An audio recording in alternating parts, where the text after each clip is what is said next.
केसर शिवडी गालोनिया स्तंभ फोडी ऐशी कृपावंत कोण माझ्या विठाई वाचून करीता ठव धावोनिया घाली कव ऐशी कृपावंत कोण माझ्या विठाई वाचून तुका मने गीती गाता नामे द्यावे सायुज्यता ऐशी कृपावंत कोण माझ्या विठाये वाचून नमो विठ्ठला राजया पांडुरंगा नमो रुक्मिणी माऊली ज्ञान गंगा नमो पुंडलिका नमो चंद्रभागा नमस्कार माझा रुक्मिणी पांडुरंगा पांडुरंगा करो प्रथम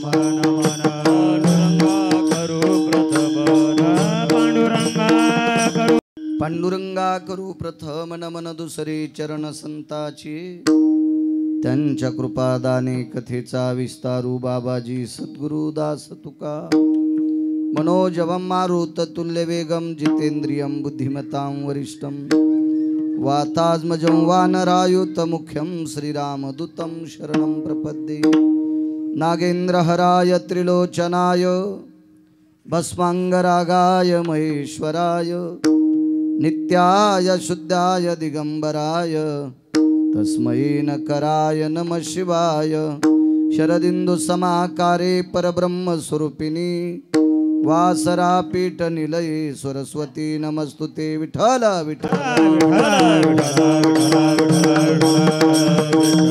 आता वैवासित पावनाती भासती पंचानन समाना तया श्रोत्याची आचरणी जाना साष्टांग नमन करीतसु वाद्यभूषित पावन ती प्रत्यक्षामरेंद्रा समान तयाची आचरणी जान साष्टांग नमन करीतसु आता गान गंधर्व देवता कोकिळ कंठ स्वर अराका जी कीर्तनी वहिवासीत लोका तयाची आचरणी नमन गा मज दिसत असो परम विख्यातू जो जान ब्रह्मयाचा सुतो नारद जान नाम तितिक्षु तयाची आचरणी नमन गा जेने धर्म जितविलाची बळे तो संभाजी जान नवाळी कावतरला जयाची आकुळे तया छत्रपतीची आचरण कमळी साष्टांग नमन करीत असो विठ्ठला आता भिनो वाग्विलाशिनी जे चातुर्यार्थ कला कामिनी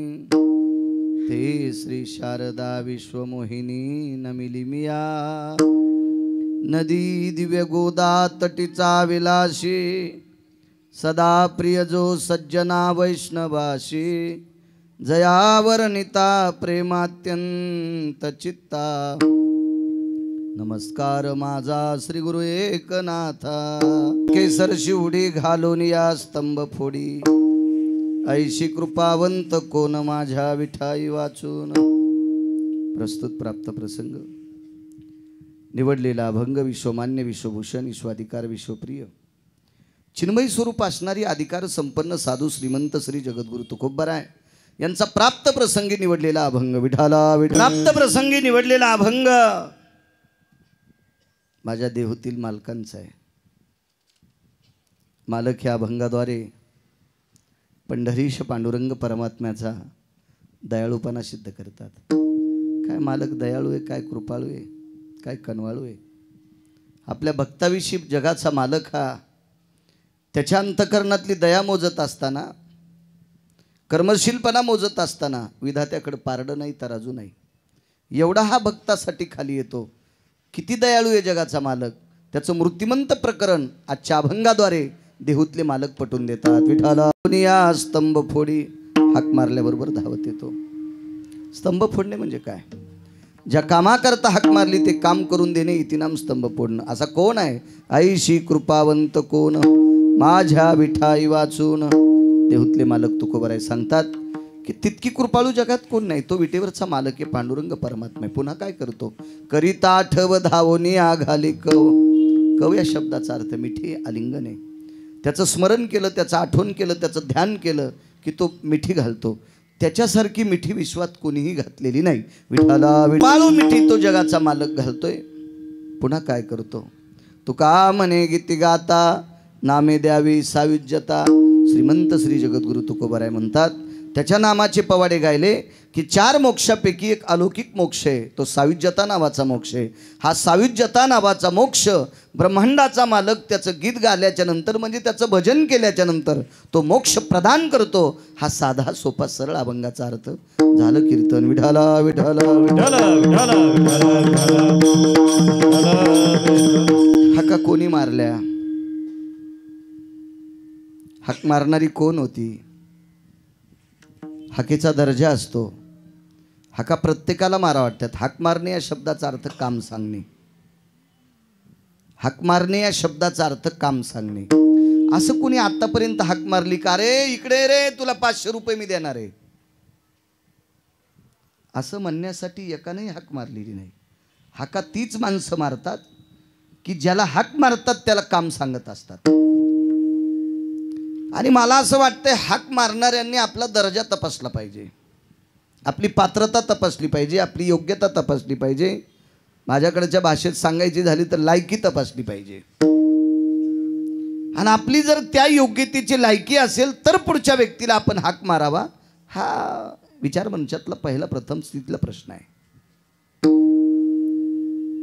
आपण पात्रता नसताना हाका मारतो, याच्याकरता आपल्या पदरात अपमान पडतो. विठाला विठाला.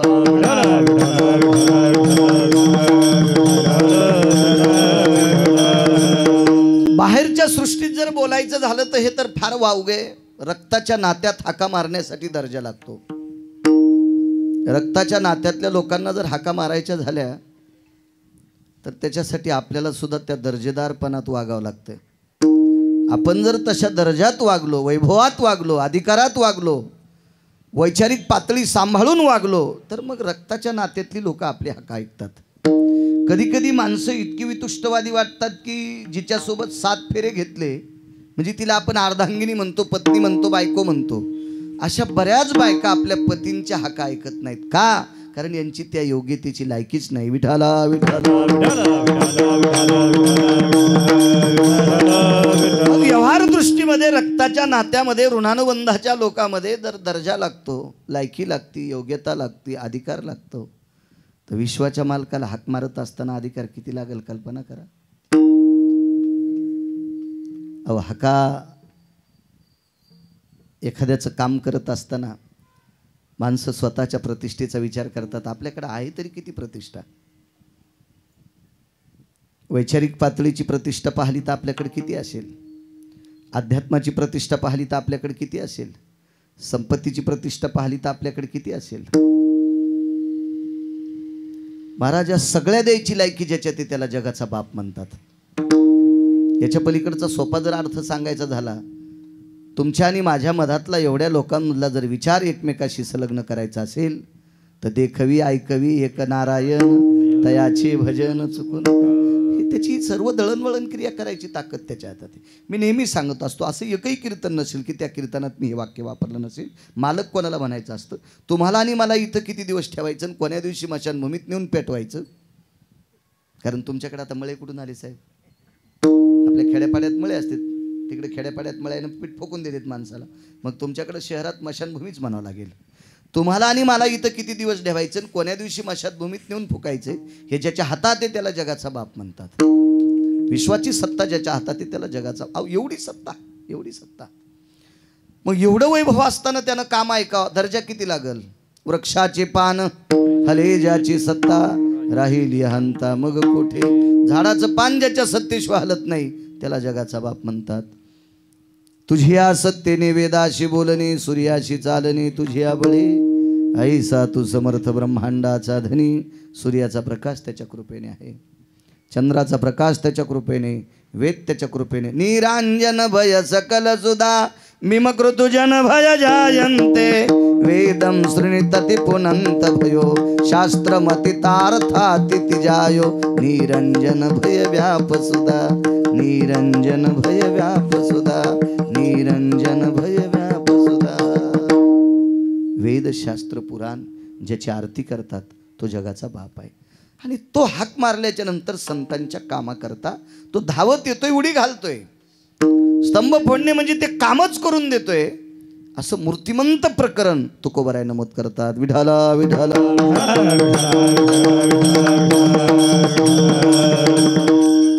जेवढ्या हाका सांगता येतील तेवढ्या सांगण्याचा प्रयत्न करेल. मोठ्या श्रद्धेने, मोठ्या अट्टहासाने, मोठ्या असीम प्रयत्नाने चालत असलेला हा अखंड हरिनाम सप्ताह मला वाटतं 25वं वर्ष आहे.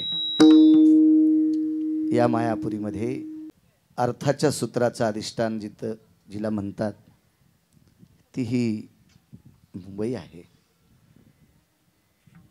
आणि या परम पावन अलौकिक अशा अर्थाधिष्ठित शहरात तुम्ही राहणारी माणसं माझ्या ज्ञानोबाराय तुकोबारायच्या नामाचा जयघोष करता. प्रथमतः तुम्हाला वंदन. एखादा म्हणीन महाराज तुम्हाला आमंत्रित केल्याबद्दल वंदन करता का? मुळीच नाही.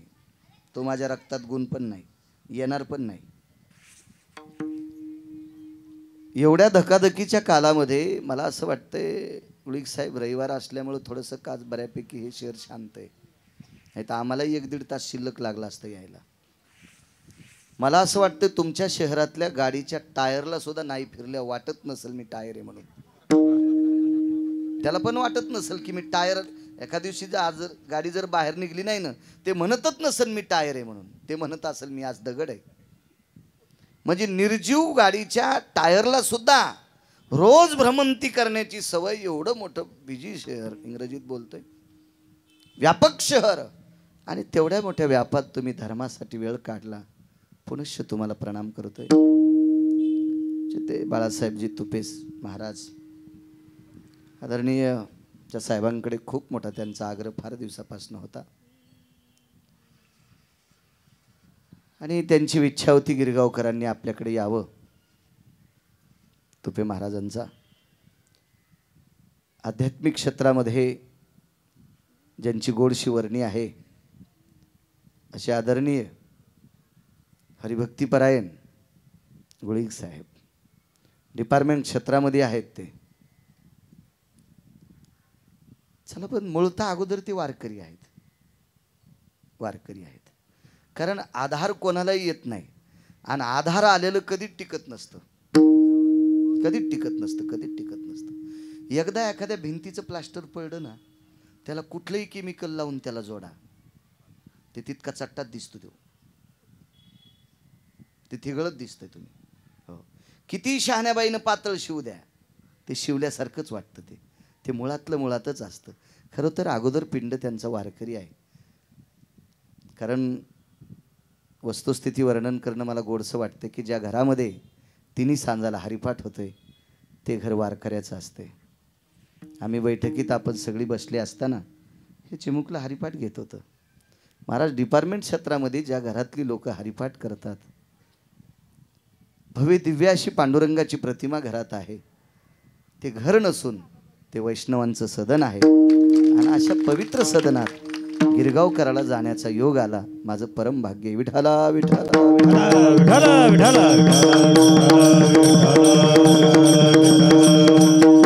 काही भ्रमिष्ठ लोकांची कल्पना अशी गुळीक साहेब की आम्ही देवाला फार मोठ्या हाका मारल्या पण देव आमच्या हाकेला धावत नाही. अशी काही भ्रमिष्ठ लोकांची कल्पना आहे.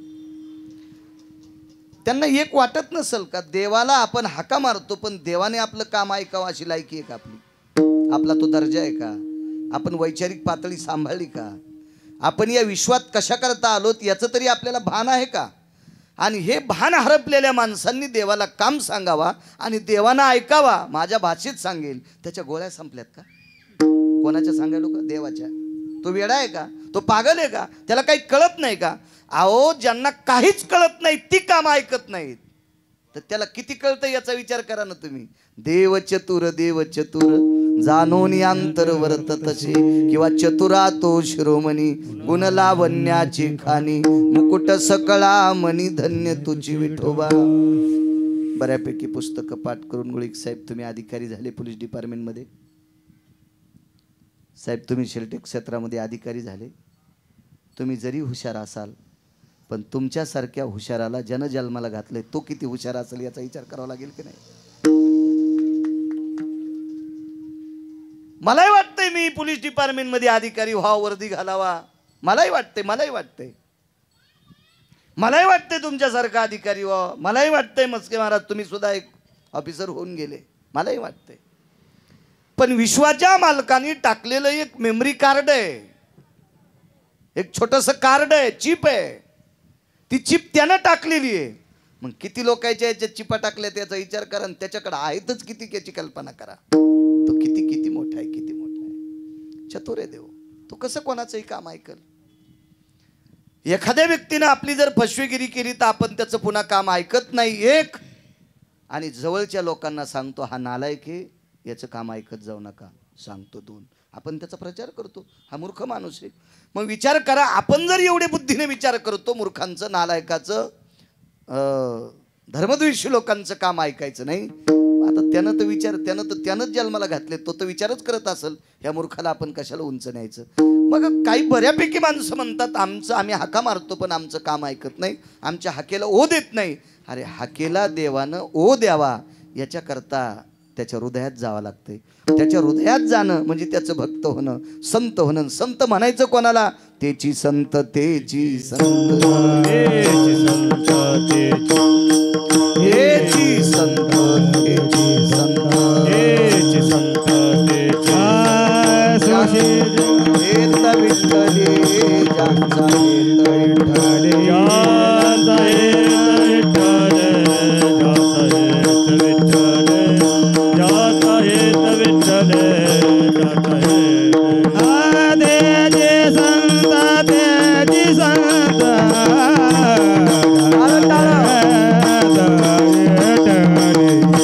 ज्यांचा हेत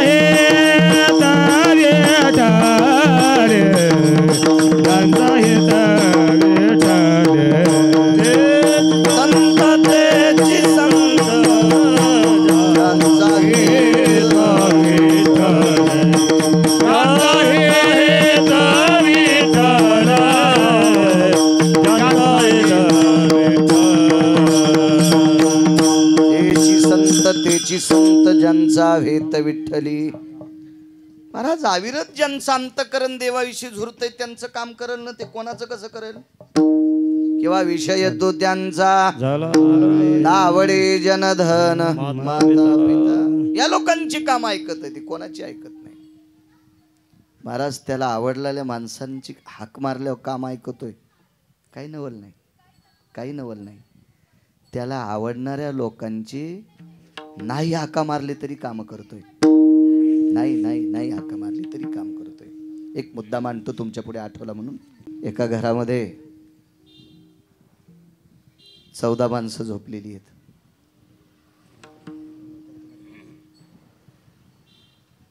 साहेब 9व्या माळ्यावर राहतात.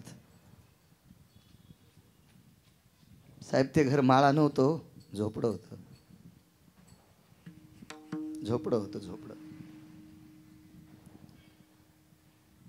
बऱ्यापैकी लांबलचक असं झोपडं आहे. लाकडाचं उसाची पाचट लावून केलेलं झोपडं आहे. हाक मारल्यावर धावतो नवल नाही, हाक न मारता धावतोय. रात्रीचे 2 वाजलेले आहेत आणि रात्रीच्या 2 वाजता मराठवाडी भाषेत सांगतो, एका हरामखोरानं ते घर पेटवलं. एका बुजदिलाने, एका नालायकाने ते घर पेटवलं. पण औपचारिकता म्हणून आपण शेजीचे अभंग म्हणतो. आता स्वामी सुखे निद्रा आपुलाले मनोरथ जातो आपुल्या. या वेळेला जनाबाई दृष्ट काढायच्या. सखयाची पांडुरंग रायाची दृष्ट काढिते, सखयाची पांडुरंग रायाची दृष्ट काढिते. आईसाहेब दृष्ट काढायच्या.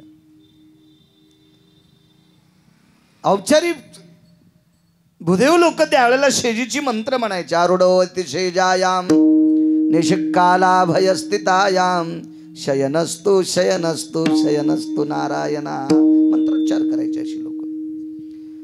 आणि मग त्यावेळेला देवाच्या अंगावरची अलंकार, ती निर्माल्य सगळी काढून घ्यायची. देवाच्या अंगावर घोंगडं टाकायचं. तुम्ही शेजारती बघा, लक्षात येईल तुमच्या. देवाच्या पुढे एक तांब्या भरायचा, फुलपात्र ठेवायचं, त्या फुलपात्रात 2-3 मंजूळ ठेवायच्या आणि मग नमस्कार करायचा आणि पडदा लावायचा. देव झोपले अशी गृहीत. रात्रीची वेळ आहे, 2-2:15 वाजले. भगवान जागे झाले. आईसाहेब विचारतात, काय प्रभू एवढ्या रात्री? अजून देवादिदेव भगवान शिवशंकर आले नाही. ते पहाटे यायचे, शिवजी सकाळी सकाळी यायचे. एवढ्या रात्री का उठता? रमा, माझ्या एका वारकऱ्याचं घर पेटलंय ग. आईसाहेब म्हणतात, देवा तुम्हाला कोण सांगितलंय? ज्याचं घर पेटलंय ती ओरडलीत का? नाही. त्यांनी हाका मारल्यात का? नाही. त्यांनी कधी वेदना तुमच्या समोर दाखल केली का? नाही. मग तुम्हाला काय गरज याच्या धावायची? महाराज, लक्ष्मी आई साहेब काय बोलतात याचं काही भान नाही. खळा खळा देवाच्या डोळ्याला पाणी येत होतं. लक्ष्मी, माझं सुदर्शन घे ग, घे सुदर्शन घे. आणि आई साहेबांनी तेवढ्या रात्री भगवंताच्या हातात सुदर्शन दिलं. महाराज, सुदर्शन त्यानं 2 तत्वात सोडलेले गुळिक साहेब. एक संहार तत्वात सोडलं आणि एक पालन तत्वात सोडलं. संहार म्हणजे दुष्टाचा नाश करण्याकरता सोडलं आणि सज्जनांचं पालन करण्याकरता एकदा सोडलं. पण ज्या वेळेला दुष्टाचा नाश करायचा संहार तत्वात सुदर्शन सुटायचं, त्यावेळेला त्या इतक्या आवेशानं सुटत होतं की त्या सुदर्शनाचा आवेश विधात्याला सुद्धा थांबवता येत नव्हता. एवढ्या नाविन्यात ते सुटायचं. आज सुदर्शन बोटात घालून नाही सोडलं,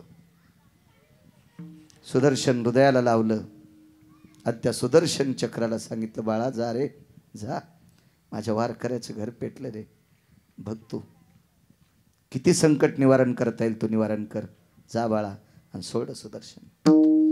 महाराज, मालकाचा आदेश. हाक मारल्यावर येईल नवल नाही, हाक मारल्यावर येईल नवल नाही. भक्तासाठी हाका न मारता येतो. ही पांचटासाठी चपराक आहे. विठाला विठाला.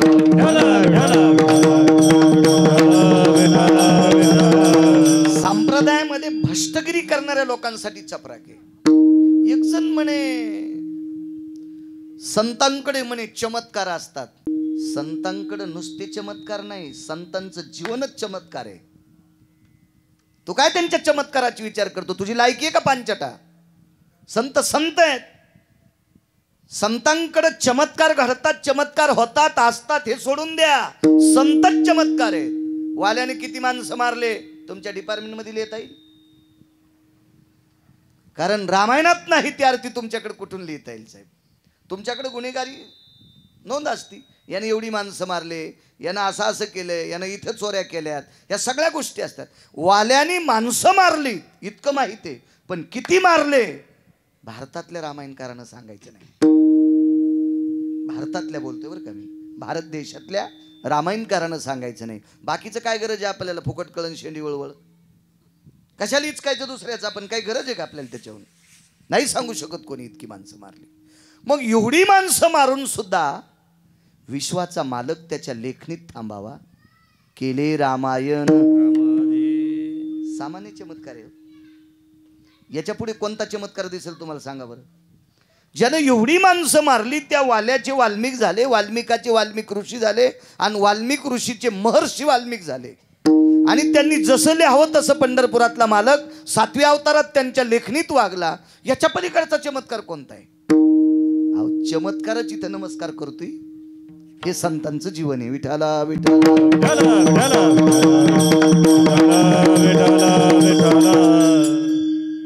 सुदर्शन सोडलं.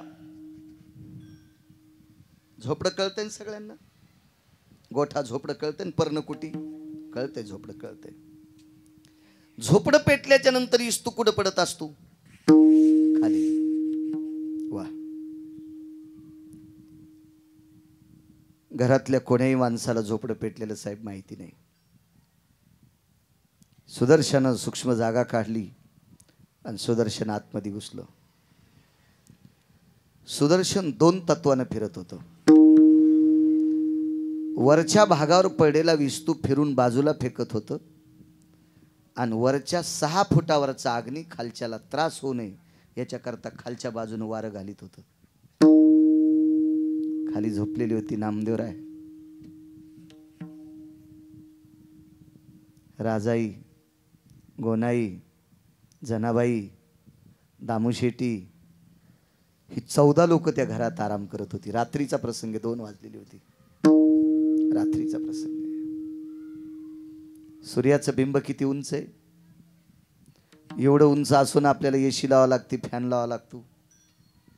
आपण घरात बसलो तर आपल्या अंगावर प्रकाश जरी नाही पडला तरी आपल्या अंगातून घाम निघतो, याच्याकरता आपण फॅन लावतो. मला 6 फुटापोटले पेटलेलं झोपडं, खालच्याला किती त्रास व्हावा कळालंच नाही, कळालंच नाही. हाक मारल्यावर देव येतो नवल नाही बरं, हाका न मारता येतो त्याचा पुरावा सांगतो. आणि मग हाक मारल्यावर कोणासाठी आला तो ऐका. कारण बरीच लोक म्हणते कसा येईन हो, कसा येईन, असा येत असतो सुमळ्या, असा येत असतो, असा येत असतो. हाका मारल्यावर येतो नवल नाही, न मारता कसा येतो पहा. पण त्याच्यासाठी आपला दर्जा सुद्धा तसा लागेल, आपलं वागणं सुद्धा तसं लागेल, आपलं अंतकरण सुद्धा तितकं कोमल लागेल, आपल्या भक्तीचं टोक सुद्धा तितकं टोकदार असलं पाहिजे की ते टोक कोणाला धरता येऊ नये असलं टोक पाहिजे. आणि मग त्या घरात एक व्यक्ती होती, माझ्या माईंडनं तुमच्यातली एक स्त्री होती. ती स्त्री 13 लोक झोपल्याशिवाय झोपत नव्हती.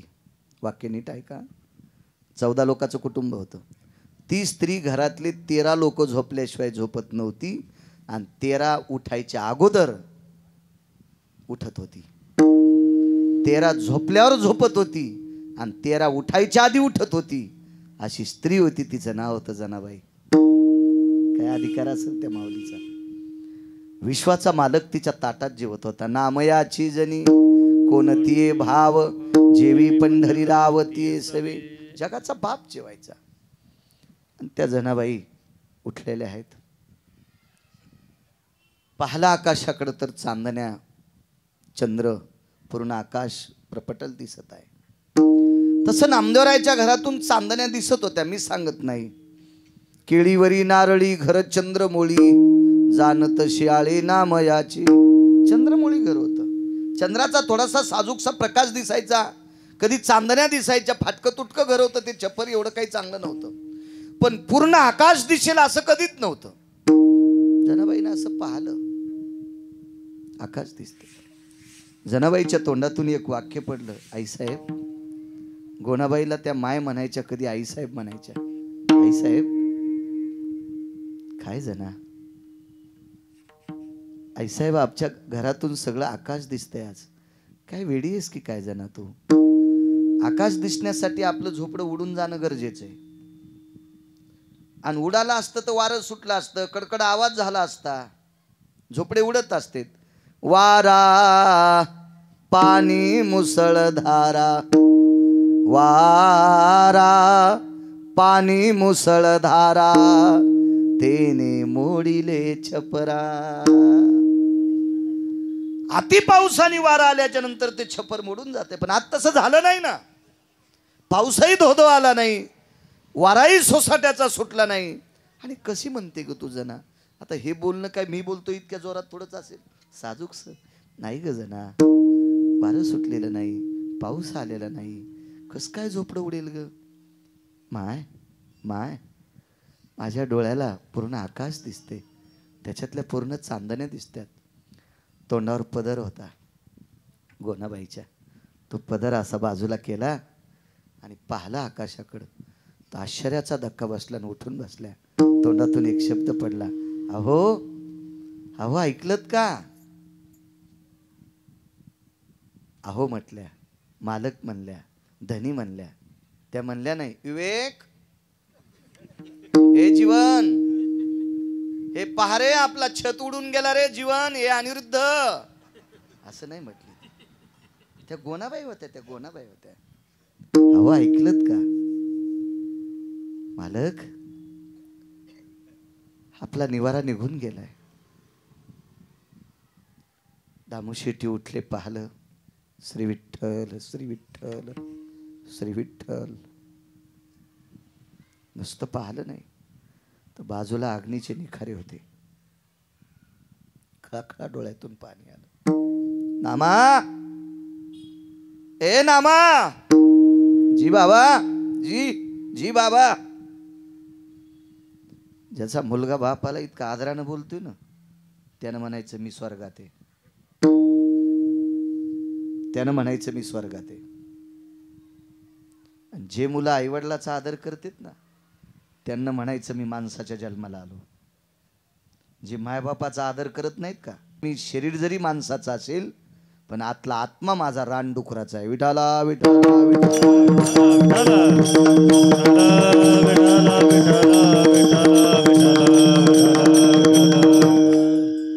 नामा. जी बाबा. नामा, आपलं घर जळालं रे. नामदेवराय म्हणतात बाबा आपल्या अंगावर काही पडलं नाही, घर कसं जळेल, आपलं झोपडं आहे, आपणही जळालो असतो. उठ रे नामा. नामदेवराय उठून पाहतात, उभे राहतात. तो झोपड्याच्या चारू बाजून अग्नी आहे.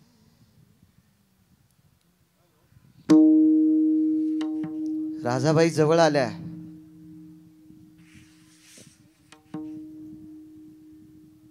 अंगावरचा पदर सावरला.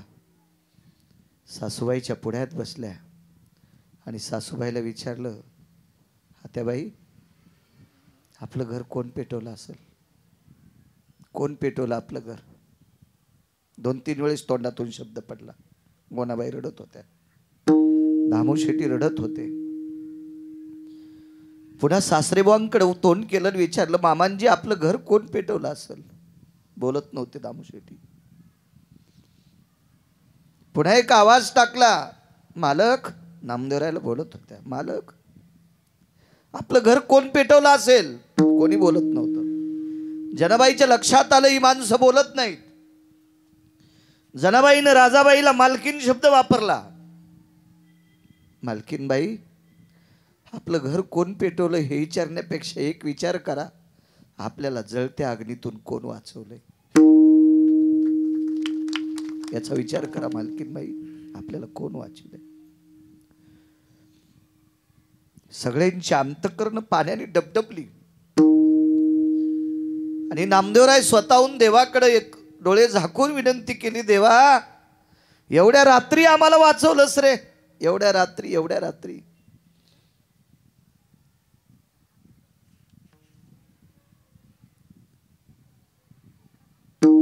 यमधर्माच्या दरबारात सुदर्शनाला आमंत्रित केलं.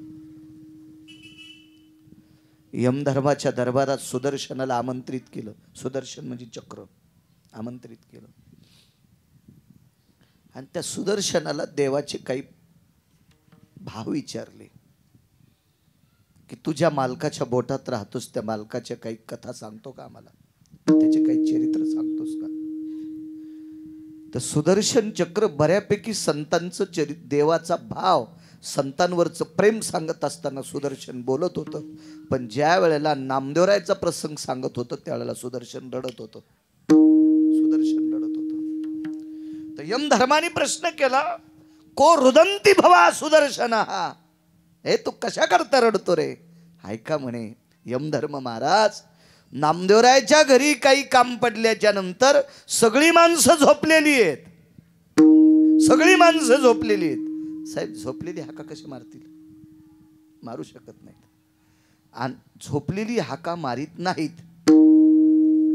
पण पेटलेल्या झोपड्याचा विस्तू खाली पडल्यावर वाचत होती का? हे पण नाही, हे पण नाही. दृष्टांत संपला. नामदेवरायचं घर पेटल्याच्या नंतर एकालाही माहित नाही. माहित नाही ती आरती सगळी झोपलेली आहेत आणि झोपीत कोणी हाक मारू शकत नाही. हाक न मारता जगाचा मालक येतोय. कोणासाठी? भक्तासाठी. हाक न मारता जगाचा मालक भक्तासाठी येतोय. मग हाक मारल्यावर येणार नाही असं डोक्यात तरी कशाला ठेवता? सांगता तुम्हा येत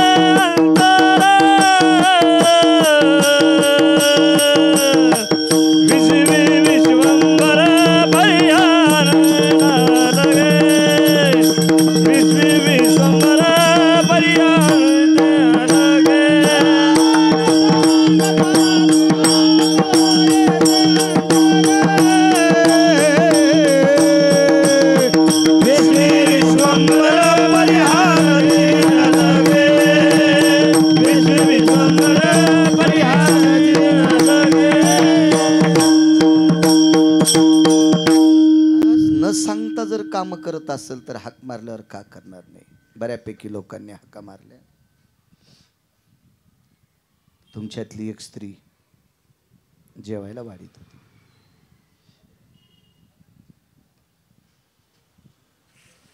बरं, जेवायला त्या स्त्रीला वाढता येते जिला स्वयंपाक रुचकर करता येतो, तिला वाढता पण चांगलं येते.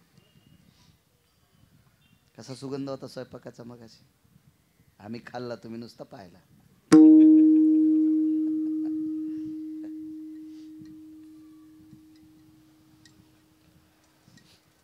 माझ्या माईंनो, तुमच्यातली एक माऊली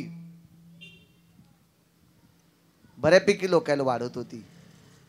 संख्या सांगतो, डाव्या हाताला जी पंगत बसली ती 78 लोकांची होती.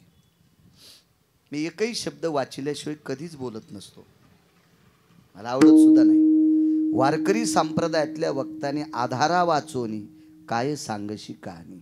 संसाराच्या अंगी अवघीच व्यसनी आम्ही या कीर्तने, किंवा कीर्तन चांग होयांग हरिरूप. इथं बोधावर आरूढ असलेल्या गोष्टी ऐकायच्या, गोष्टी म्हणण्यापेक्षा गप्पा ऐकायच्या, गप्पा म्हणण्यापेक्षा विवरण ऐकायचं, विवरण म्हणण्यापेक्षा वाणीवर प्रभुत्व असलेलं ऐकायचं. इथं काही गप्पा ऐकायच्या नाही. ठीक आहे, बऱ्यापैकी समाजामध्ये 2-3% लोकांना साहेब, इतक्या लोकांना बाकीच्या भानगडी कीर्तनात आवडत असतील, पण या नालायकांना जर बाकीचं आवडत असेल तर तुमच्यासाठी विश्व मोकळं आहे. बऱ्यापैकी तुमच्याकडे भिंतीसारखे मोबाईल आहेत, कपाटाला आरशे लहान इतके आरशे तुमच्या मोबाईलचे आहेत. तुम्हाला काय त्याच्यात नालायकपणा पाहायचा असेल तर तिथं पहा, पण या गादीहून मात्र तो नालायकपणा ऐकण्याचा किंवा पाहण्याचा दृष्टिकोन अंतःकरणात ठेवू नका. देवाला सुद्धा कळणार नाही तुम्हाला कोण्या नरकात टाकावं. विठाला विठाला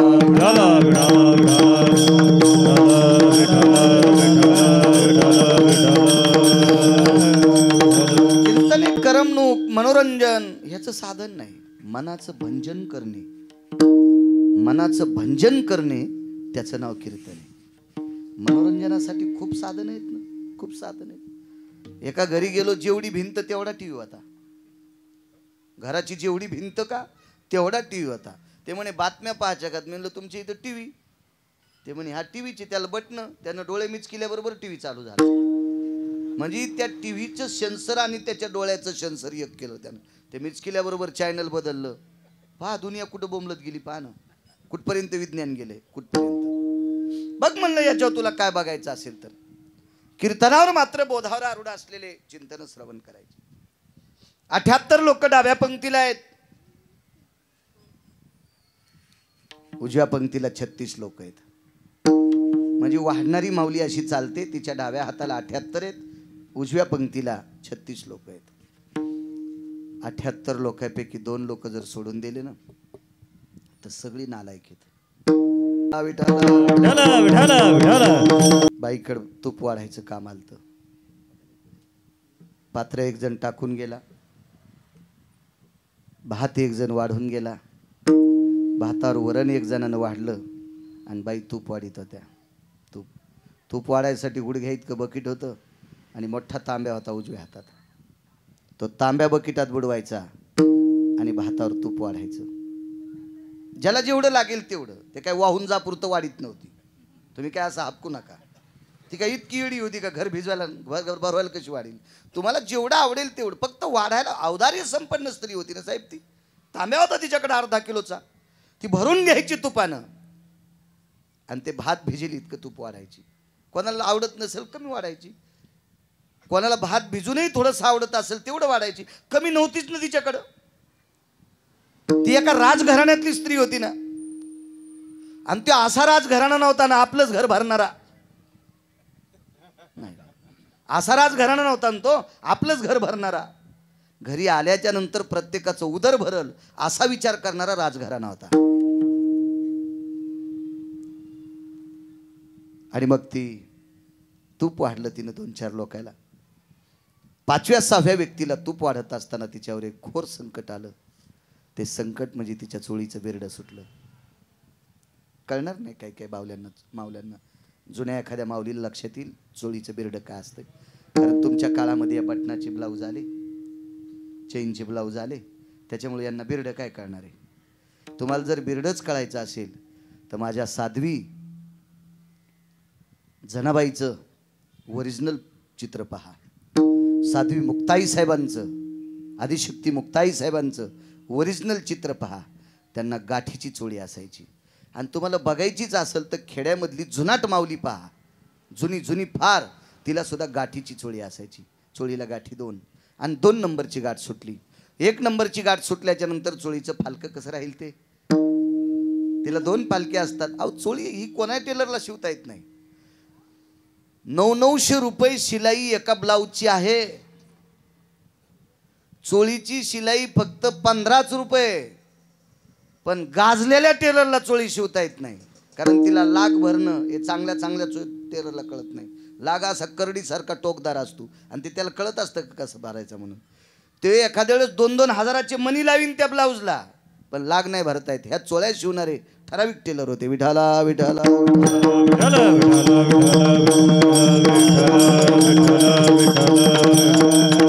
2 नंबरची गाठ सुटली म्हणजे वरची गाठ सुटली. आणि गाठ सुटल्याबरोबर त्या माऊलीच्या लक्षात आलं आपली गाठ सुटली.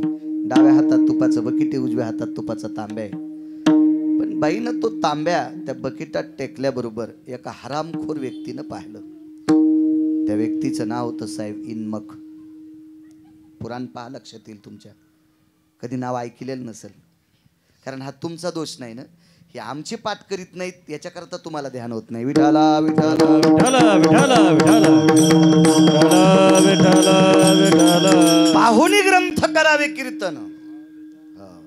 ग्रंथ बघायचे, पुराण पाहायचं, भागवत पहा, वाढवावा आवाज, रामायण पहा, ज्ञानेश्वरी पहा, गाथा पहा, संत चरित्र पहा, लक्षात येईल तुमच्या. अहो भागवत तर प्राणची कीर्तनकाराचा. भागवत हा कीर्तनकाराचा प्राण आहे. पण ऐकावं तसंच लागेल अधिकाऱ्याचं आणि वाचावही तसंच लागेल. त्याच्यासाठी आपल्यासाठी ती दृष्टी लागेल. नाही तर मग आपण तर एरवी ऐकतोच. आणि कोणी सांगतंय, कोणीच सांगायलंय त्याला नाही अर्थ. त्याचा सखोल अभ्यास करून श्रोत्याच्या पुढे मांडणं, त्याला कथा म्हणत असतात. महाराज पुढच्याची व्यथा संपवती तिचं नाव कथा. पुढच्याची व्यथा संपवती तिचं नाव कथा. पुढच्याची व्यथा वाढवते ह्या तुमच्या आमच्या कथा. इन्मक नावाचा व्यक्ती, वाक्य नीट लक्षात ठेवा माझ्या माईंनो. इन्मक कोणाला म्हणतात? या पवित्र देशातल्या स्त्रीचं शरीर उघडं दिसल्याच्या नंतर त्याच्या अंतःकरणात काम उत्पन्न होतो, त्याला इन्मक म्हणतात. आजही इन्मक तपासता येतात ना आपल्याला. तो द्वापार युगातला इन्मक होता. इन्मक त्याला म्हणायचं एखाद्या या पवित्र ललनेचं. या भारत देशाची श्रीमंती म्हणजे या देशाची स्त्री आहे. ज्या घरी कुल स्त्रिया राज्य राणी व संपत्ती. या देशाची कुलवान संपत्ती कोण असेल तर तुम्ही आहात माझ्या माईंनो. ज्ञानोबराय, तुकोबराय, नामदेवराय, चोखोबराय, नाथबाबा, सावता महाराज तुमच्या पोटी जन्माला आले. रयतेचे राजा छत्रपती शिवाजी महाराज तुमच्या पोटी जन्माला आले. महाराणा प्रताप धर्मनिरपेक्ष राजा तुमच्या पोटी जन्माला आले. या देशातले आधारीव लोक यांच्या पोटी जन्माला आले. मग रत्नांना जन्म घालणारी स्त्री किती नंबरचं रत्न असेल याचा विचार करा. म्हणून तुम्ही सर्वात श्रीमंत संपत्ती या देशाची काय असेल ते या देशाची स्त्री आहे. आणि अशी ती पवित्र स्त्री, या पवित्र स्त्रीचा अंग बघितल्याच्या नंतर ज्याच्या अंतःकरणात कामाचा डब्बा पेटतो त्याला इन्मक म्हणतात. तो महाभारतातला नालायक व्यक्ती होता, पांचट व्यक्ती होता इन्मक. हा गांधार देशाच्या राजाचा मित्र होता. गांधार देशाचा राजा म्हणजे कौरवांचा मामा, त्याचं नाव आहे शकुनी. हा गांधार देशाचा राजा.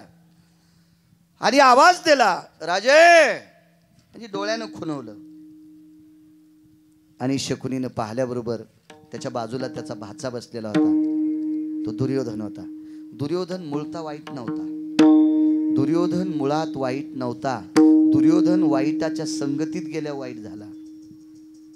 म्हणून तुझ्या वयातल्याने वाईटाच्या संगतीत जायचंच नाही. वाईटाच्या संगतीत गेले की त्याचे पडसाद अंगावर पडतच असतात. हा निसर्गाचा नियम आहे. त्याची मांडी दाबली. बाशेबुवा, तुमच्या वहिनी साहेबाच्या चोळीची गाठ सुटली. महाराज जेवता जेवता हळू आवाजात दुर्योधनाने एक वाक्य सांगितलं होतं, मामाश्री, भाच्याची बायको ही मामाला लेकी समान असते. भाच्याची बायको ही मामाला लेकी समान असते. मग सख्खा भासा काय चुलत भासा काय ही तुम्हाला लेकी समान आहे. तर शकुनीनं सांगितलं, पांचट गप्पा मला सांगतो, पुराण मला सांगतो, शास्त्र मला सांगतो, नियतीचे डोस मला देतो. मूर्खा, तुझ्याकरता घरावर तुळशीपत्र ठेवून तुझ्याकडचे तुकडे मोडायला तू मोठे व्हा, म्हण मला तिला वाढ म्हणावं. आणि मग मामाने फूस दिली. अजून 4 लोक होते, त्या नालायकानं फूस दिली. आणि मग हा दुर्योधन बरसला, वहिनी तूप वाढा नाही तर आम्ही उठलो बरं का. तुपाचा तांब्या बकिटात टाकलेला होता, पण बकीट डाव्या हातात होतं. हे बकीट खाली ठेवून चोळीची गाठ मारावी असा भाव जागा झाला. पण तेवढ्या अवकाशात दुर्योधन बरसला. आणि एकूण या 36 लोकांपैकी एक व्यक्ती होती. त्या व्यक्तीचं नाव होतं धर्मराज. आणि धर्मराजांनी पाहलं, सांगितलं, वाढ द्रौपदी, वाढ वाढ. पण धर्मानं बकीट का घेतलं नसावं वाढायला? शंका येते बरं, शंका येते. पुरेपूर अभ्यास केला असता, पण मी त्यावेळेला नव्हतो तिथं. महाराज, बायकोच्या चोळीची गाठ सुटली आणि तरी पापी वाढ म्हणत असताना नवरा जर वाढ म्हणत असेल तर शंका येते हो, असं धर्मानं का केला असावा? असं अर्जुनानं का केला असावा? असं भीमानं का केला असावा? असं नकुल सहदेवानं का केला असावा? कारण का असावा? मला अजून सापडलेलं नाही. ज्या दिवशी सापडेल त्या दिवशी कीर्तनात नमूद करीन. पण पांडवांना वाईट म्हणण्याची पात्रता माझी नाही. का? कारण पांडवे पारमार्थिक होते. पाहती पांडव अखंड वनवासी, परित्या देवाशी, आळविती किंवा आठविती. पांडव नुसते तोंडानं भजन करत होते इतकं नव्हतं साहेब. पांडव झोपी गेल्याच्या नंतर, अर्जुन झोपी गेल्यावर त्याच्या अंगावरचे रोम सुद्धा कृष्ण कृष्ण म्हणत होते. हा कोपे तरी निवांत साये, हा ऋषे तरी बुझावीत जाये. हा रागावला तरी देव सहन करायचे, रुसला तरी सांत्वन करायचे. काय देवा, नवल पिस लागलं होतं. पिसा म्हणजे वेडा. देव या पांडवा करता, अर्जुना करता वेडा झालता. आणि त्या पांडवांना वाईट म्हणावा, काय गिरगावकराची अक्कल मातीत गेली का? विठाला विठाला विठाला विठाला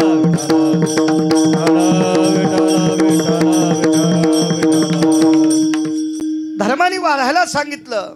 द्रौपदीच्या लक्षात आलं आपला कोण वाली आहे. तर देवाला आवाज दिला, देवा 36 लोकांचे बाकी सगळे उठून गेले, 5 शिल्लक राहिले. 5 पतीचे, बाकीचे उठले. उजव्या पंक्तीचे लोक थांबली नाही. चोळीची गाठ सुटली असं कळाल्याबरोबर एकही पंक्तीत बसलेला नाही. पात्राला नमस्कार केला, निघून गेले. पण पांडव होते 5. आता पतीनं शरीर उघडं पाहिलं का, झाकलं पाहिलं का, याच्यात राग नाही, लोभ नाही, द्वेष नाही, मत्सर नाही, वैषम्य नाही, काही नाही. पण 78 लोकांपैकी द्रौपदीला फक्त 2च लोकांना शरीर पाहावं असं आवडत नव्हतं. ते 2 लोक म्हणजे एक भीष्माचार्य आणि एक द्रोणाचार्य होते. हाकेसर शिवडी सांगतोय, भगवंताला हाक न मारता आला त्याचा एक पुरावा द्याला, हाक मारल्यावर येतोय याचा पुरावा आहे. विठाला विठाला. 2 लोकांनी मात्र साहेब आपलं शरीर बघू नये असं द्रौपदीला वाटत होते. 2 म्हणजे सामान्य नव्हते महाराज. भीष्माचार्य म्हणजे सामान्य व्यक्ती नाही ना. ब्रह्मचर्यातलं मूर्तिमंत टोक कोण असेल तर भीष्माचार्य होते. आणि शस्त्रविद्येतलं मूर्तिमंत टोक कोण असेल तर द्रोणाचार्य होते. द्रोणाचार्यापासून विद्येचा खेळ, ही जी विद्या होती का, ही द्रोणाचार्यापासून होती. तर द्रोणाचार्यानं शिकल्यावर विद्यार्थी किती हुशार होत होता हे लांब सोड भया.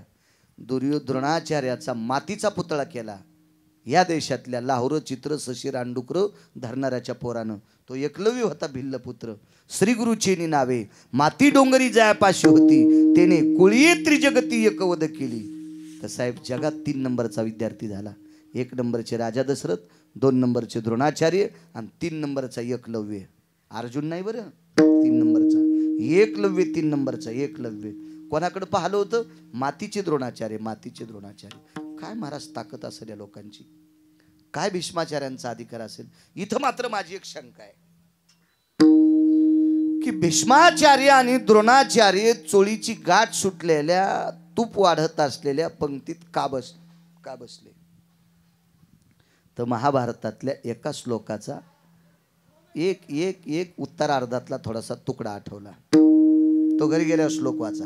मी काही गुत्ता घेतला नाही, कारण सगळ्या गोळ्या एकखाट्या दिल्या की रिॲक्शन येत असते.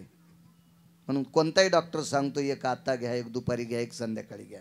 त्याच्यामुळे तो श्लोक घरी गेल्या वाचा ना. डोळे दिलेत देवानं तुम्हाला, भिंतीसारखे मोबाईल दिले, तर मला तरी मोबाईल साधा आहे. म्हणजे माझ्याकडे पैसे नाहीत असा विषय नाही. साहेबाला माहिती पैसे माझ्याकडे भरगतच आहेत. मी आधीच बोंबवलो पुन्हा पाईप आहे म्हणून. मी काय चोरून थोडं सांगतो, आहेत माझ्याकडे पैसे. आता कशाला 90 वर्ष लुगडं घातलं, म्हातारपणी कशाला गाऊन घालू आता. त्याच्यामुळे आपल्याला याच्यावर मरायचं, आता दुसरं लुगडं नको. आता म्हातारपणी घ्यायचा, पोट्ट घेईल काय, सोन्याचा घेईल, चांदीचा घेईल, दगडाचा घेईल, मातीचा घेईल, काय त्याला करून ठेवलंय सगळं करीत ते. आपण आपल्या याच्यातच राहायचं.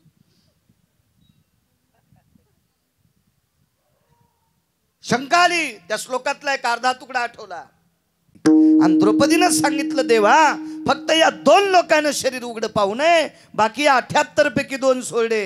हे मूर्ख आहेत. मूर्ख म्हणजे वेडा. आणि वेड्याने शरीर झाकलं पाहिलं का उघडं पाहिलं का काय, त्याच्यात नवलाची गोष्ट साहेब, काही एवढं नाही. आणि हे तर 5 लोक पती आहेत, यांना सर्वाधिकार आहे शरीरावर. देवा बघ रे देवा बघ, 2 नंबरची गाठ पूर्णतः सुटलेली आहे, 3री ढिल्ली झालेली आहे, चोळीची गाठ ढिल्ली झालेली आहे. आणि द्रौपदी कोण माऊली होती माझ्या माईनं थोडंसं लक्षात घ्या. विराट राजाच्या घरी द्रौपदी शैरंद्री या रूपात काम करीत होती. शैरंद्री नाव होतं तिचं. शेण काढायचं काम होतं तिच्याकडे.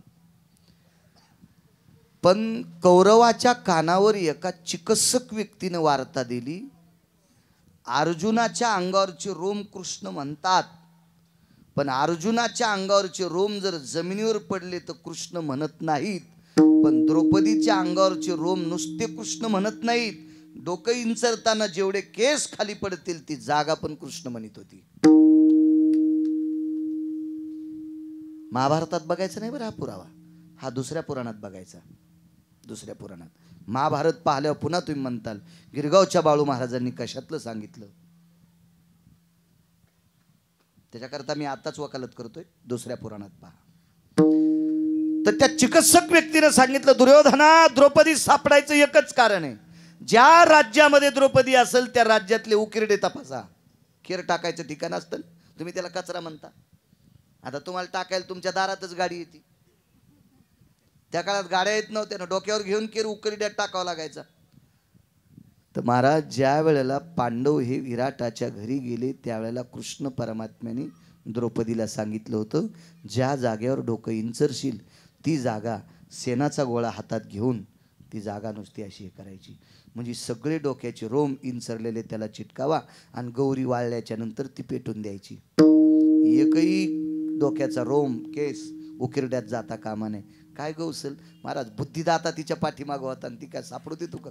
त्या अर्थी द्रौपदीच्या डोक्यावरचे केस खाली पडल्याच्या नंतर कृष्ण कृष्ण म्हणत होते. आपले पिठल्यात पडल्यावर पिठलं खा वाटत नाही. आपले पोळी लाटताना पोळीत गेल्यावर पोळी तुटत नाही. एकानं तिकून धरली आणि एकानं इकून धरली, पोळी तुटच ना. इतकी फिट्ट केली डोक्याच्या केसानं. म्हणून शक्यतो स्वयंपाक घरात डोके इचरी जाऊ नका. इतकं कीर्तना शिकल्या तरी बस झालं. सुरूच दाताळ, कपाटापाशी सुरू, आरशापाशी सुरूच. मग ते पिठल्यात केस, भाजीत केस, पोळीत केस, भाकरीत केस, हे असं नका करत जाऊ. चुकीच्या गोष्टी आहेत त्या. चला, जिच्या डोक्यावरचे रोम खाली पडल्याच्या नंतर कृष्ण म्हणत असतील तिचं शरीर किती पवित्र असेल कल्पना करा ना. माझ्या माईंनो, तिच्या पायाचं एकच बोट पाहिलं होतं दुर्वासानं. 5 अत्यंत रागीट लोक होते. ते काय भंगिरे नव्हते, ऋषी होते, शीघ्रकोपी साधू. त्याच्यापैकी दुर्वास नावाचे साधू 2 नंबरला रागीट, 1 नंबरला जमदग्नी होते आणि 2 नंबरला दुर्वास. 3 कोण होते ते घरी गेल्यावर पहा. विठाला विठाला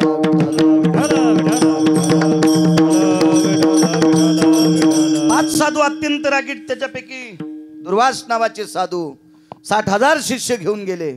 नुसतं वाऱ्यानं थोडंसं पायावरचं पातळ बाजूला सरकलं, नग पाहिलं की तिचे होता दर्शन, मिळे पोट भरी अन्न. दर्शन घेतल्याबरोबर पोटभर अन्न. गंगेत गावरान तुपातल्या पंगती पूर्ण होतात. इतकी तिचे पाय जर पवित्र असतील, साधूला जेवण देण्याची ताकद तिच्या दर्शनात आहे, तिचं शरीर किती पवित्र असेल. आणि अशा पवित्र स्त्रीचं शरीर पाप्याने पाहणं किती दुःख वाटत असेल. या देशाची स्त्री किती मोठी आहे सांगू तुम्हाला. आदरणीय गुळीक साहेब, एका प्रांतीय राजाच्या पत्नीचं नाव होतं माझ्या माईंनो पद्मावती. तिचं नाव स्मरणात ठेवा. आपल्या देशातल्या पवित्र स्त्रियांची नावं तुमच्या ध्यानात असावा. ह्या टीव्हीतल्या बायकाची नाही ध्यानात ठेवली तरी धकू द्या. काय ते याला ध्यानात ठेवून तुम्ही घर फुकतान. आपण मग त्या घरात जाळ व्हायचा एखाद्या वेळेस त्या ध्यानात ठेवल्यावर. कधी कधी अधिकारी स्त्रिया ध्यानात ठेवा. ढाल छातीशी पुत्र पाठीशी कमरेला तलवार, कमरेला तलवार, ही एक होती नार रे, ही एक होती नार. या माऊल्यांचे चरित्र लक्षात ठेवा. देव तुमचं कल्याण करील. आहोजीने 4-6 पातशाहीपैकी 2 पातशाहीने मंदिरं पाडले. शिवलिंग भगवान शिवशंकराचे ज्योतिर्लिंगाचे मंदिरं पाडले.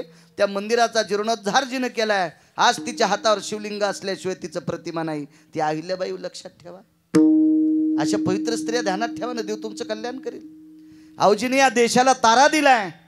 रयतेचे राजा छत्रपती शिवाजी महाराज दिले. अशा जिजाबाई साहेब लक्षात ठेवा. कारण तुम्ही तुमच्यातल्यात ठेवा ना. पण अधिकारी ठेवा. देव तुमचं कल्याण करील. तिचा पवित्रपणा मोजता येईल का?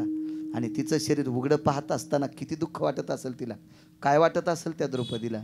देवाला विनंती केली, देवा धाव रे धाव, देवा धाव, देवा बघ रे आपल्या बहिणीचं लाज राख रे. त्यावेळेला ओरडत नव्हती. आवाज हा अंतकरणातून देत होती. होतं उजव्या हातातला तांब्या टाकला होता. देवानं संवेदना दिल्या, ताई बकीट डाव्या हातात ते तसंच राहू दे, पण तुपाचा जो तांब्यामध्ये टाकला तो तांब्या उजव्या हातात घे. एका हातात बकीट, एका हातात वाढायला तांब्या आहे. आणि देवानं श्वासातून आत प्रवेश केला हृदयात आणि 2 हातं तयार झाली. ती देवाची हातं होती. ती पंढरपुरातल्या मालकाची हातं होती. ती जगाच्या बापाची हातं होती. आणि त्या देवानं प्राप्त केलेल्या 2 हातानं चोळीची गाठ मारली. हाक मारल्याबरोबर जगाचा मालक श्वासातून आत जाऊन काम कशाचं पडलं होतं? चोळीची गाठ, स्तंभ फोडणे. आणि चोळीची गाठ मारली म्हणून मालक पहिल्या कडव्यात म्हणतात, केसरचे ओढे, केसरचे ओढे, केसरचे ओढे, केसरचे ओढे, हा केसरची उडी, हा केसरची उडी, हा केसरचे ओढे, हा केसरचे ओढे, हा केसरचे ओढे, हा केसरचे ओढे, केसरचे ओढे, हा केसरचे ओढे, हा केसरचे ओढे, हा केसरचे ओढे, धावनिया तांब फोडे, धावनिया तांब फोडे, ऐसा कृपा मंद गोड, ऐसा कृपा मंद गोड, गारणिया स्तंभ फोडी, गारणिया स्तंभ फोडी, ऐसे कृपा मंद गोड, ऐसे कृपा मंद गोड.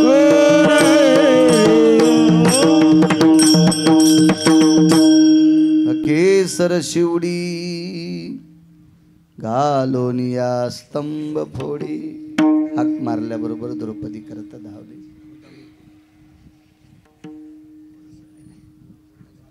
एका राजाला 4 पोरं झाले. 4 पोरं. अनुल्लाद, सल्लाद, लल्लाद आणि 4थं आपल्यातलं झालं भक्त प्रल्हाद. ते आपल्यातलं होतं. हे 3 पांचट होते. हे बापासारखे हरामखोर होते. राजा त्यांचा बाप नालायक होता. किती नालायक बाप. ते स्वतः भजन करीत नव्हता आणि दुसऱ्याला करू देत नव्हता. नाव घेऊन दी देवाचे हे ब्रीद हिरण्य कश्यपूचे. इतका नालायक बाप. आणि चौथा जो मुलगा होता का, हा आईच्या पोटात असताना त्याची आई एका वारकऱ्याच्या आश्रमावर राहिली होती. तिचं नाव होतं कयादू. मधु नावाच्या अरण्यामध्ये कयादू वारकऱ्याच्या आश्रमावर थांबली. ह्या वरचा इंद्र नावाचा राजा आहे, त्यानं 6 वेळेला चुका केल्या त्या इंद्रानं. त्याच्यातली एक चूक आहे, ही कयादू पतिव्रता स्त्री पलंगावर झोपली असताना रात्री पलंगाच्या खालून हात घातला आणि आकाश मार्गाने पलंग नेला. मधु नावाच्या अरण्यात एका वारकऱ्यानं पाहिलं आणि त्याला सांगितलं, हे राजा, टेकून द्याला पलंग तिथं. कशाला घेऊन जातो म्हणे. मधला प्रकार भागवतात आहे का, मी फक्त हाकेसर शिवडी सांगतो.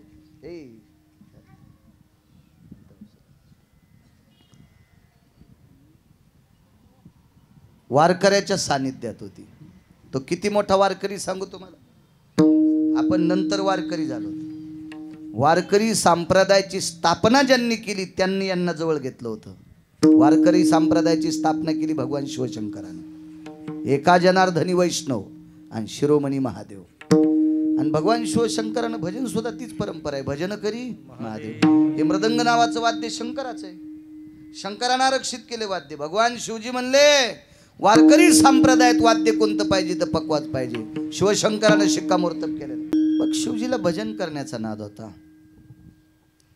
तर शिवजीच्या सोबत भजन करण्यासाठी 6व्या क्रमांकाचा संन्याशी घेतला.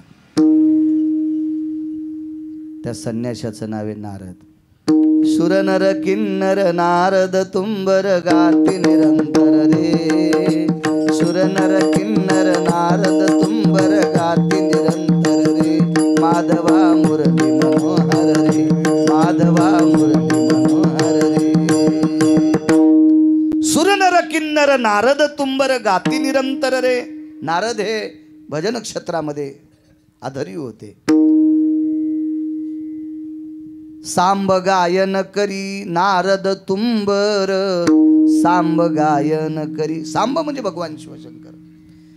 आणि अशा वारकरी संप्रदायातल्या आधारीव नारदांच्या आश्रमावर कयादू माता थांबल्या होत्या. पोटामध्ये बाळक असताना नारदानी भक्तीचे सूत्र सांगायचे आणि ते कयादू मातेने ऐकायचे. प्रल्हादी बिंबला उद्धवा लाधला कृष्णदाता. आणि मग तो पोटातच ते बाळकडू पाजले. मला असं वाटतं असे चिमुकले लेकरं घरात खेळत असताना आजीनं हरिपाठ म्हणावा, त्यांना एखादा श्लोक सांगावा, त्यांना एखादी ओळी म्हणायला लावा, त्यांना पसायदान म्हणायला लावा, एखादा तुकोबारायचा अभंग म्हणायला लावा, काहीतरी एखाद्या संतांच्या गाथ्यातला अभंग म्हणायला लावा. उद्या भविष्यात ते चमकतील ना. हा देश सांभाळायचा त्यांच्या हातात आहे ना. हे राज्य सांभाळायचं त्यांच्या हातात आहे ना. आपण गेल्यावर मग त्यांनी या राज्याची वाताहत करू नये याच्याकरता आज्यांना कळावं, आजोबांना कळावं, आपण नातवांना काय शिकवावं ते त्यांना सांगतात. गुटख्याची पुडी आणून दे. या आजोबाला आजी सांगते तंबाखूची गायच्या पुडी आणून दे. ह्या आजीला आणि ह्या आजोबाला कोण्या समुद्राच्या खाडीत टाकावा, कारण ज्या खाडीत जास्त घाण जाती तिथं या दोघांना टाकावा असा यम म्हणत असेल. विठाला विठाला विठाला विठाला विठाला. शेळी कळती का तुम्हाला? शेळी कळती. आपटा खाती शेळी. आपट्याचं झाड खाती. शमीचा वृक्ष तुम्ही दसऱ्याच्या दिवशी वापरता ती सौंदड शमी. ही सौंदड सुद्धा शमी खाती. शेळीला अक्कलच नाही. ही तुळस पण खाती. शेळीला अक्कल आहे का? ती तुळशीचा पण शेंडा खाती ना. तर आपट्याला आणि सौंदडीला खायची काय नवलाची गोष्ट आहे. आपटा सौंदड रान चारा. मालकाचा पुरावा आहे. आपटा सौंदड रान चारा हे तो दसऱ्याचा तुरा. आपट्याला कोण खातंय? शेळी. सौंदडीला कोण खातंय? शेळी. पण दसऱ्याच्या दिवशी कुठं खोसला तुम्ही आपटा? तुरा झाला का नाही तो? मग याला कोणी तुरा केला? दसऱ्याच्या पवित्र मुहूर्तामध्ये सौंदडीला ना आपट्याला तुरा केलंय. आपला तुरा कोणी केलंय? ज्ञानोबा तुकोबारायनं. एरवी तरी पुशे कोण पावे देवासाठी मान. साहेबांच्या 9व्या माळ्यावर आम्ही पोचलो. त्या माळ्यावर राहणाऱ्या 2-3 घरातल्या मावल्या आल्या. त्यांनी सुद्धा आक्षेपण काढलं, गंध लावला कपाळाला, आपल्याकडे आक्षेप काढण्याची पद्धत आहे. त्यांनी थोडंच साहेबांना विचारलं, बाळू महाराज कोण्या जातीचा आहे, तो किती श्रीमंत आहे, तो किती भिकारी आहे. काय नाही, अंगावरची कपडे पाहिली, धोतर शर्ट टोपी, गळ्यातली तुळशीची माळ पाहिली, कपाळाला तिलक पाहिला, म्हणून त्या मावल्या पाया पडल्या. त्या अधिकाऱ्याच्या बायका आहेत. बऱ्यापैकी त्यांचा संसार धकेल इतका त्यांच्या मालकाला पगार आहे, काही गरज नव्हती त्यांना पाया पडायची. पण ज्ञानोबराय तुकोबरायचं नाव घेणारा गिरगावचा बाळू आहे म्हणून पाया पडतल्या ते. म्हणून बाळ्या तुला विनंती आहे की तू तंबाखू खात जाऊ नको रे बाळू. बाळू तू गुटखा खात जाऊ नको. बाळू तू बिडी वडी जाऊ नको रे. यम तुझ्या तोंडात लोखंडाचा रस होतीन. लोखंडाचा रस किती तापिलं लोखंड पातळ होते आणि किती गरम होईल ते रस, आणि ते रस इकून टाकल्यावर इकून निघल. आणि असा यम तुझ्या तोंडात टाकीन ना, लोक तुझ्या पाया पडते बाळ्या. असे व्यसन कर जाऊ नको तू. मी तुम्हाला राग येईन म्हणून माझ्यावर गेलो, तिकडे गेल्यावर तुम्हाला फोकणार आहे. दुसरे आणू तरी कुठून मी. विठाला विठाला विठाला विठाला विठाला विठाला विठाला. हा चौथा पुत्र प्रल्हाद आहे. प्रल्हाद नाव का ठेवलं? परापश्यंती मध्यमा आणि वैखरी. 4 वाण्या आहेत माणसाला. परा पश्यंती मध्यमा आणि वैखरी. पराविया वाणी घोकित नाम. परा नावाच्या वाणीनं प्रल्हादाने नारायण नामाचा उच्चार केला. ओम नमो भगवते वासुदेवाय. ओम नमो भगवते वासुदेवाय नामाचा उच्चार केला. नारायण नामाचा उच्चार केला परा नावाच्या वाणीनं. जन्माला आल्याबरोबर नारदानी मांडीवर घेतलं. जिभेचा शेंडा हलत होता, आणि जिभेचा शेंडा हलत असताना काय म्हणतोय शेंडा, म्हणून नारदानं नुकतंच जन्माला आलेल्या बालकाच्या तोंडाला कान लावला. तर नामस्मरण येत होतं. परा नावाच्या वाणीनं चिंतन केलं. नाव प्रल्हाद ठेविले म्हणून प्रल्हाद नाव ठेवलं. प्रल्हाद प्रल्हाद. तुम्हाला एक माहीत असेल, नामदेवरायाला मुलगा झाला. संत शिरोमणी नामदेवरायाला मुलगा झाला. नाव कोणी ठेवायचं, नाव कोणी. आपल्याकडे 2-3 वर्ग शिकली का तिला म्हणते ही मुलाची आंटी नाव ठेवीन. तिला आकलीचा कांदा आहे का? तिला कधी हरिपाठ पाठ आहे का? तिने कधी ज्ञानेश्वरी एखादी ओवी वाचली का? तिला एखादा श्लोक आहे का? मग अशा पंचटबाईच्या हातानं नाव ठेवल्या पोरग नीट वागन का? याचा तर विचार थोडाफार करावा लागेल की नाही. तिला थोडा तरी अधिकार लागेल ना. तिला डोकं थोडंसं तिचं बुद्ध्यांक तिचा परमार्थावर आरूढ पाहिजे का नाही. आपण 2-4 वर्ग शिकलेले माणसं हे नाव ठेवतील. ते काय नाव? त्यानं नाव ठेवल्यावर पोरग जगाला नाव ठेवणार आहे, आणि अख्खं जग त्याच्या नावानं थुकणार आहे. काय नाव नाव अधिकारी. किती लोक असतील तिथं नामदेवराला मुलगा झाल्यावर. पण नामदेवराला मुलगा झाल्याच्या नंतर नाव कोण ठेवायचं तर जनाबाई. जनी म्हणे नामदेवा नाव नारायण ठेवा. जनी म्हणे नामदेवा नाव नारायण ठेवा. जनाबाई पाळणा घालीत होत्या. पाळणा हाकीत असताना बाळ पाळण्यात झोपायचं, आणि जनाबाई तिथं काहीतरी दळण निवडीत बसायच्या. ज्वारी वगैरे काय असेल ते असं निवडीत बसायचं. निसणं म्हणतात का? निवडणं तुम्ही? निवडणं. जसं तुम्ही तांदूळ निवडीता ना, तसे निवडीत बसल्याच्या नंतर त्या घरात नामध्वनी येत होता. जनाबाई चौकड फिरायच्या, पण त्यावेळेला पाळण्याच्या जवळ आल्यावर जास्त नाम लक्षात आलं. नामधारक मुलगा आहे. जनी म्हणे नामदेवा नाव नारायण ठेवा. काय महाराज नाव, काय तात्विक नाव होते. राजा परीक्षिती नाव का पडलं? त्याच्या आईनं देवाला हाक मारली. हे हाकेतच येते बरं. आता हे पण हाकेसर शिवडीतच येतं. उत्तरेच्या अंगावर ब्रह्मास्त्र सोडलं. चला 2 सांगतो हाकात थोड्या वेळामध्ये. वेळेच्या पुढे नाही जाणार, इतकं लक्षात ठेवा. उत्तरेच्या अंगावर ब्रह्मास्त्र अश्वत्थामानं सोडलं. अश्वत्थामा हा द्रोणाचार्याचा पुत्र आहे, चिरंजीव आहे, पण वर्गात बसला नाही म्हणून मूर्ख झाला. संगतीने माणूस मोठा होत असतो, आणि संगत चांगल्याची भेटली की माणसानं संगत सोडायची नसते. संगतीत माणूस मोठा होत असतो. संगतीची फार मोठा लाभ आहे. तुमच्या घरात जर उंदरं निघले तर काय करता तुम्ही? एकूण एकीची शपथ आहे तुम्हाला, इमानदारीने सांगा. मारता का नाही? गोळ्या टाकून मारता का नाही? ते खटका लावून मारता का नाही? ते खटका असतो ना असा, ते पिंजरा. आणि आता एक प्याड निघला साहेब, त्याला आपण मग ते उंदीर शेंगादाणा खायला जातो, मधात चिटकवतो, त्याचे पायच निघत नाही. मग नंतर तो तुम्ही उंदीर असा साजूकसा धरता, आहे का नाही? आणि त्याला मग पैशाच्या कपाटात सोडिता. नाही का? नाही आहे का नाही? डस्टबिनमध्ये टाकून कचऱ्याच्या गाडीत फेकून देता. कोणाला? उंदराला. आणि तोच उंदीर जर चतुर्थीच्या दिवशी गणपतीपाशी जर दिसला तर मग कशाचा मोदक? खव्याचा मोदक. एरवी उंदर निघल्याच्या नंतर तुम्ही मारता सगळे. आणि तोच उंदीर जर साहेब चतुर्थीच्या दिवशी गणपती बाप्पाच्या पशी दिसला तर खव्याचा मोदक खाऊ घालतात. उंदराला ताकद कोणामुळे आली? म्हणून मला असं वाटतं ह्या पण चांगले कपडे घातलेल्या उंदरायनं, डागडागिनी घातलेल्या उंदरीनींनी गणपती बाप्पाच्या जवळ गेलं पाहिजे. गणपती बाप्पा म्हणजे विद्येचं सूत्र, दैवत आहे, बुद्धीचं दैवत आहे. मग चांगल्याच्या सानिध्यात गेलं की माणूस मोठा होत असतो. तुम्ही मिठाची बरणी कुठं ठेवता? गॅसच्या वाट्यापाशी. आणि तुपाची कशा हुशार आहेत बघा ना साहेब. ठाण्यातल्या बायका हुशार आहेत, त्या राहत्यातच ठाण्यात, त्याच्यामुळे त्या कशा ठाण चुकत्याल बरं. मिठाची बरणी गॅसच्या वाट्यापाशी, तुपाची बरणी कपाटात. ती मिठाची बरणी गॅसच्या शेकानं तिरपट झाली, तोंड एकीकड बोडी एकीकड, कोणीकडची कोणीकडे वाकून गेली, आहे का नाही. तुपाची बरणी कुठे असते? कपाटात. तुपाच्या बरणीला तुपाची संगत झाल्यामुळे बरणीची किंमत भया. त्या बरणीला किंमत कोणामुळे आली? तुपामुळे. कशात गेली ती? कपाटात. आता मीठ काय वाईट नाही हो, पण स्वस्त असतं ना, म्हणून बरणीची तितकी किंमत नाही ना. इकडं सरके हो, तिकडं सरके हो, इकडं सरके हो. आणि काय मिठाच्या बरणीत कोणी हात घालतं, चमचा घालतं. तुपाच्या बरणीत तसं नसतं. पुरणपोळी वरण भात केला तर ढक्कन उघडतं. वांग्याच्या भाजीवर तुपाची बरणी कशाला जाईल? मीठ तर कशावर जातं नो, कशावर जातं, कशावर जातं. संगतीचा परिणाम आहे. मग आता प्लॅस्टिकच्या बरणीचा काय दोष आहे?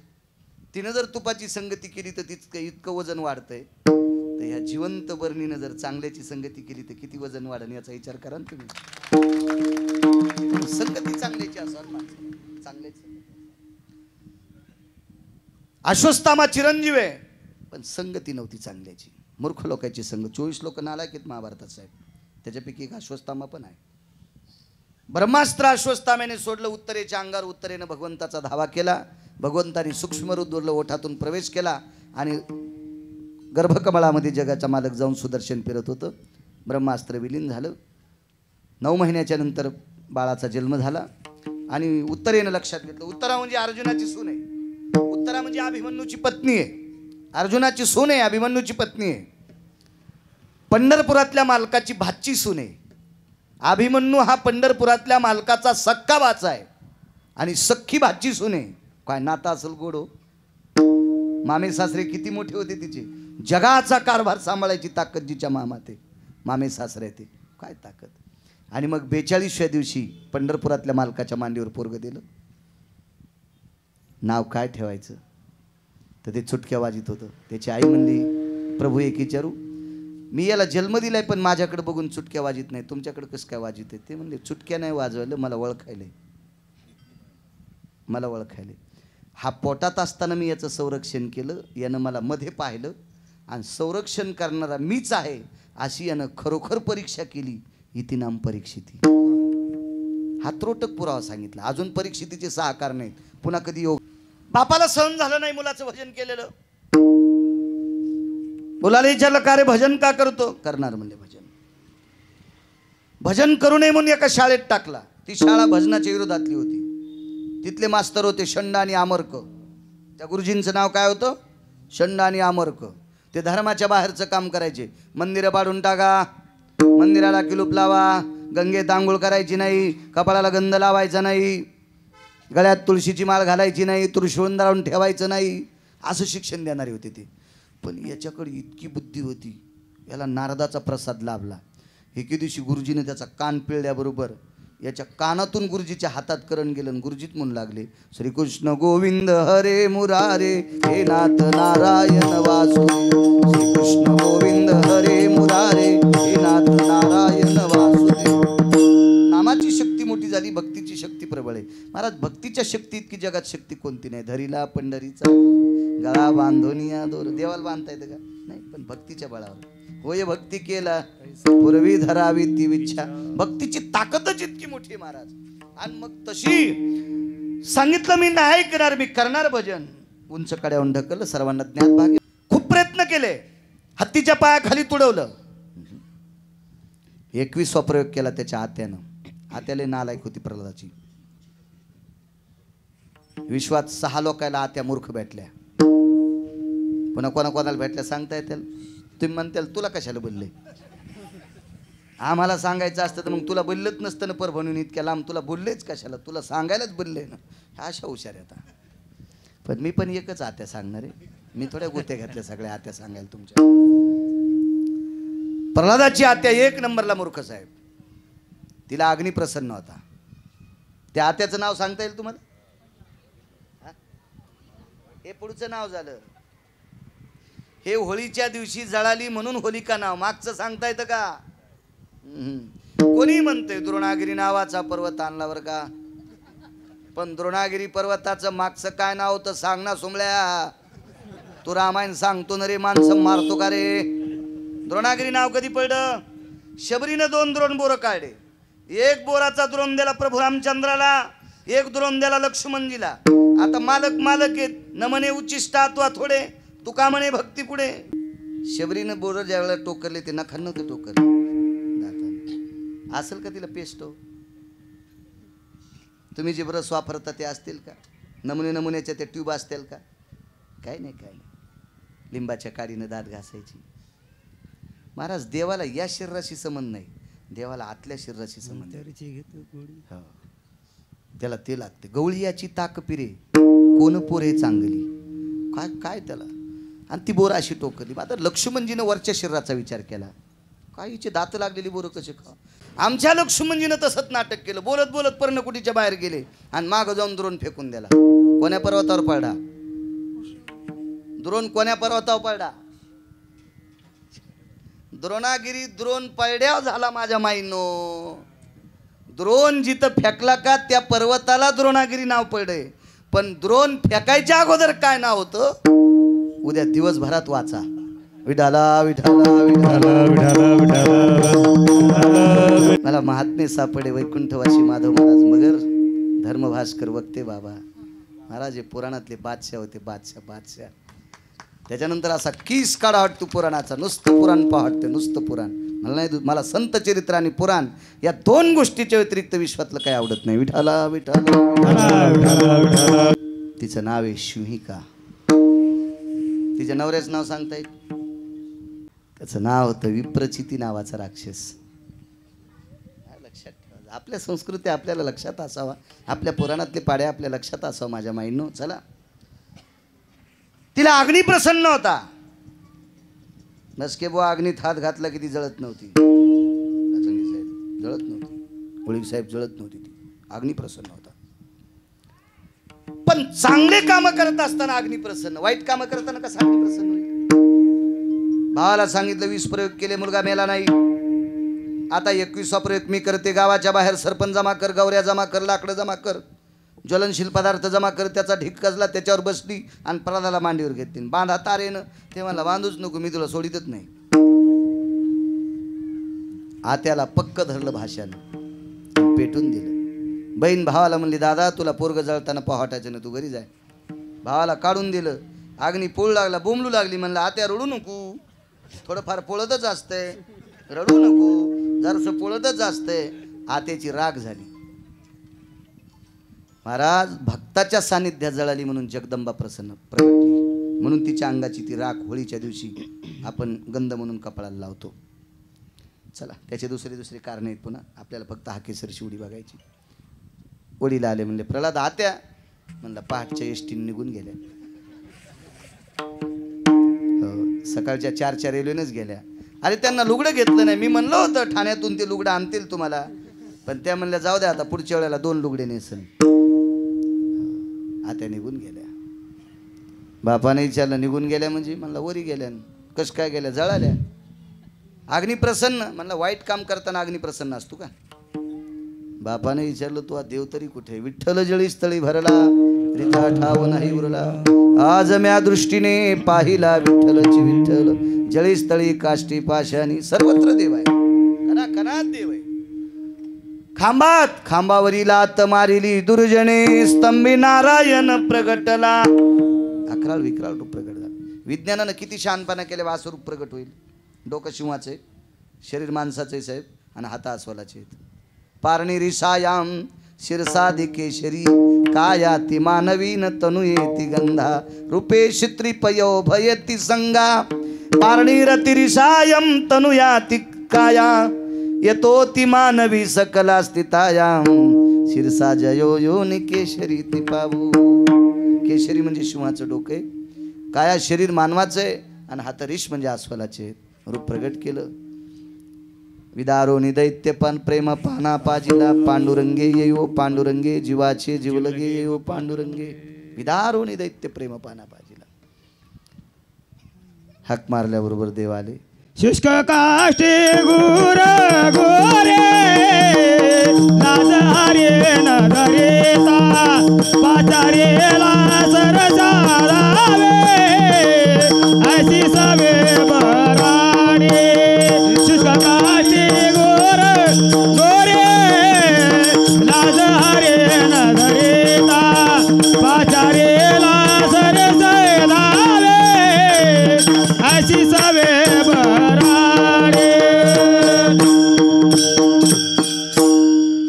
असे रूप प्रगट झालं.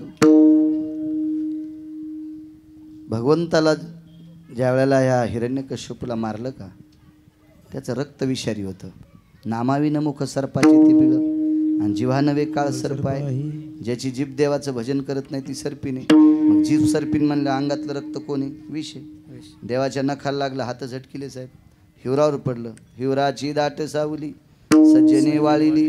विज्ञान सांगते हिवराचा जर लाकूड चुलीत टाकलं त्याचा धूर जर घेतला आणि सुष्मीकरण नाकावाटो तोंडावाटो डोळ्यावाटे झालं तो रोग प्रतिकारक शक्ती शरीरातली कमी होत असते. म्हणून हिवराचा धूर निषेध सांगितला विज्ञानानं. तर शास्त्र किती चतुर असेल कल्पना करा. म्हणून त्याच्यावर हिरण्यकश्यपूचं रक्त पडलं म्हणून हिवराचं झाड वाळीत टाकलं. त्याच्यानंतर नखर उतवली औदुंबराच्या झाडात तर ते दत्तात्रयानं शुद्ध केलं. ते दत्तात्रय 4 ब्रह्मवेत्यापैकी त्याच्यात आले म्हणून उंबर शुद्ध केला. पण पुन्हा न खरवली मोहाच्या झाडात. मोहाचं झाड कळतं ना, मवाचं झाड. मवाच्या झाडामध्ये ओरिजिनल विष गेलं. त्याच्या झाडाला फुलं आले की पान राहत नाही. मवाच्या झाडामध्ये ओरिजिनल विष गेलं. मवाच्या झाडाला फुलं आले की पान राहत नाही आणि मवाच्या फुलाचं ज्याने पाणी पिलं त्याच्या घरावर पत्तर राहत नाही. त्याची दारू बनती. मवाच्या फुलाची दारू म्हणती. ओरिजिनल त्याच्यामध्ये विष गेलं. त्या अर्थी किती विषारी असेल प्रल्हादाचा बाप. पण इतका विषारी बाप असताना पोरग वारकरी जन्मलं रे, वारकरी जन्मलं. याच्याकरता जगाचा मालक त्याच्या धावला. हाकेसर शिवडी घालून या स्तंभ फोडी.